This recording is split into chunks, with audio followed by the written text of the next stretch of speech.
बिस्मिल्लाहिर्रहमानिर्रहीम। Class first year mathematics के unit number 2 में आज हम थोड़ा सा डिस्कस कर रहे हैं कि होमोजीनियस और नॉन होमोजीनियस इक्वेशंस क्या है। Consider the equation A X plus B Y is equal to K where A is not equal to zero, B is not equal to zero and K is not equal to zero. इसमें जितने ये constant हैं ये zero नहीं होंगे। तो इस तरह के इक्वेशन को हम फिर क्या कहते हैं, इसको हम नॉन होमोजीनियस इक्वेशन कहते हैं। Non homogeneous linear equation in two variable are two unknown X and Y. अब इसी इक्वेशन में ये तो एक इक्वेशन हमने लिया है। अगर इस तरह के हम दो इक्वेशन लें, consider a1x plus b1y is equal to k1, a2x plus b2y is equal to k2, तो ये नॉन होमोजीनियस इक्वेशन है, लेकिन अब ये एक से ज़्यादा है, तो फिर इसको हम सिस्टम ऑफ लीनियर इक्वेशन कहते हैं। System of non homogeneous linear equation of two variable कहते हैं। ठीक है।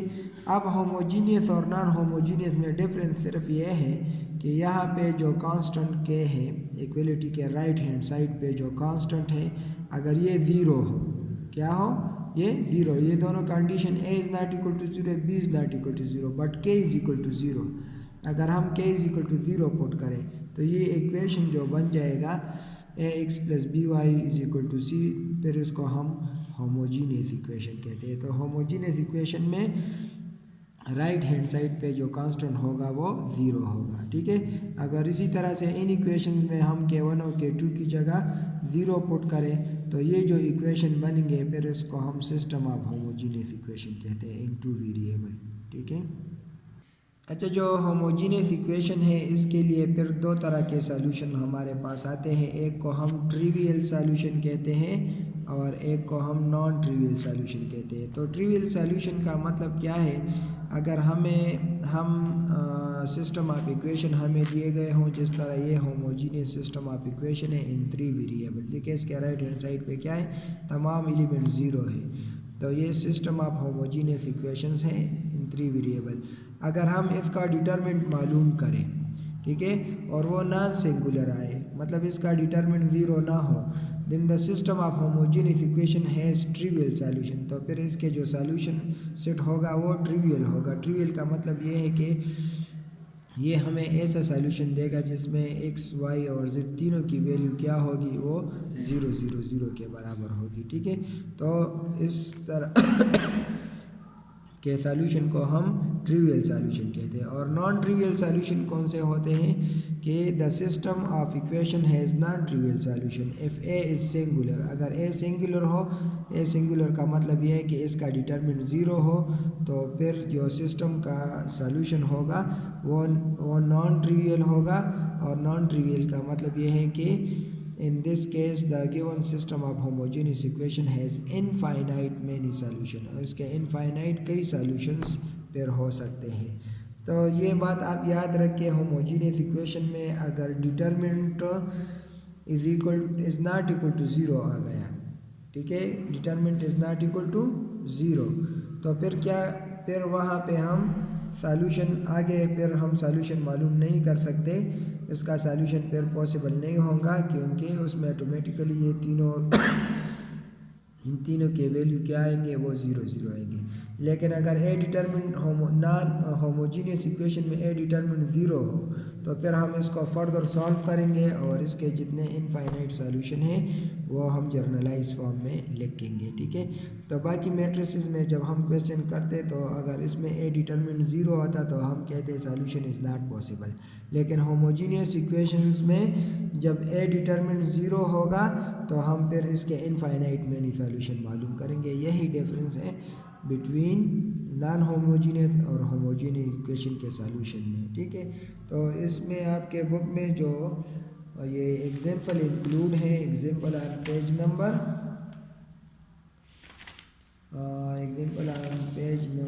कौन से पेज पे है ये, एग्जाम्पल ऑन पेज नंबर 63 पे देखें।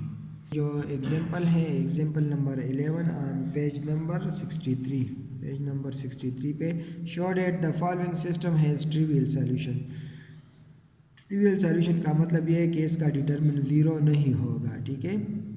तो इसको हम साबित करते हैं बाय ट्रिवियल सॉल्यूशन। तो सबसे पहले हम इसको मैट्रिक्स फॉर्म में लिखते हैं, ठीक है। तो इसके जो कोएफिशिएंट मैट्रिक्स है वो लिख के 2 1 -1 1 1 -1 एंड 1 2 2, ठीक है। इसको मैट्रिक्स फॉर्म में हम इस तरह लिख सकते हैं। और ये एक्स वाई जेड और इसके राइट हैंड साइड पे है ये 0 0 और 0, ठीक है।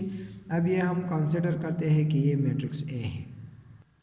ये हमारे पास जो मैट्रिक्स है इसको मैंने मैट्रिक्स ए का नाम दिया। अब हम इसका फॉर ट्रिवियल सॉल्यूशन इसका डिटरमिनेंट मालूम करेंगे, ठीक है। तो यहाँ पे आप इसको डिटरमिनेंट फॉर्म में लिख के 2 1 -1 1 1 -1 एंड 1 2 2, ठीक है।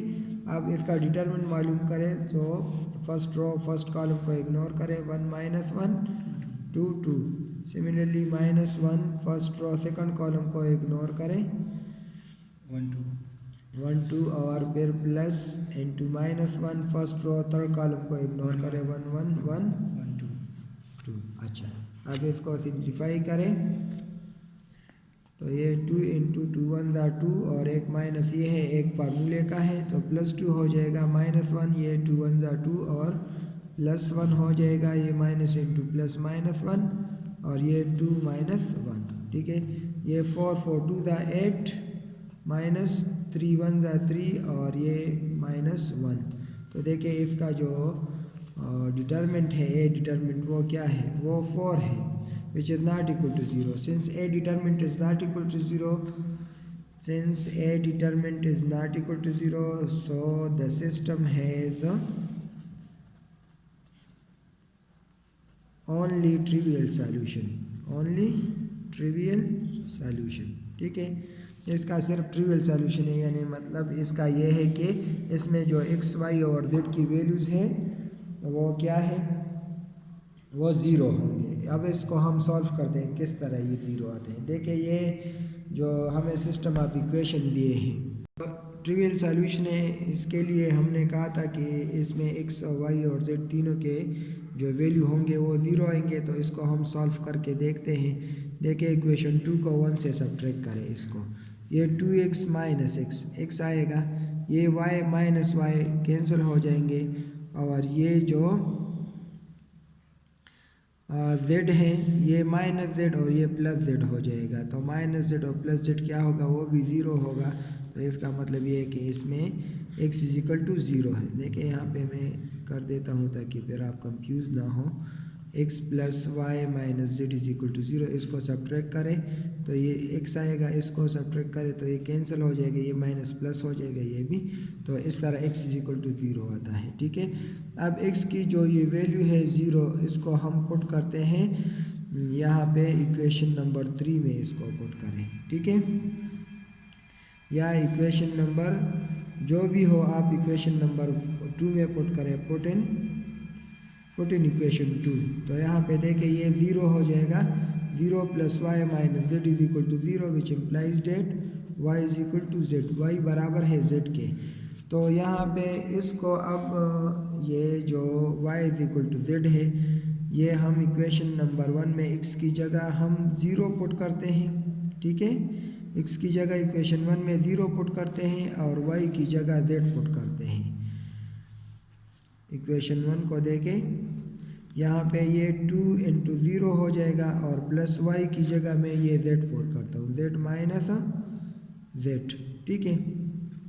या आप इस तरह करें कि ये तो 0 = 0 हो जाएगा। आप इस तरह करें कि आप यहाँ पे इस इक्वेशन को पुट करें। अच्छा चलो इस तरह करते हैं, subtract equation 3 from equation number 2। ये इक्वेशन 3 जो है इसको इक्वेशन 2 से सब्ट्रैक्ट करें, ये माइनस कैंसिल हो जाएगा, -y - 2y - y और ये -z और -2z -3z हो जाएगा, ठीक है।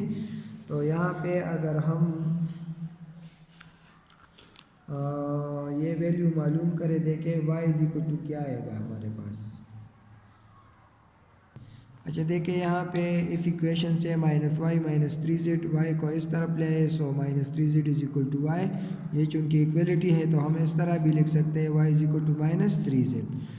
अब ये जो वैल्यू हमने मालूम किए हैं x is equal to 0, put x is equal to 0 and y is equal to -3z in equation 1। इसको इक्वेशन 1 में आप पुट करें।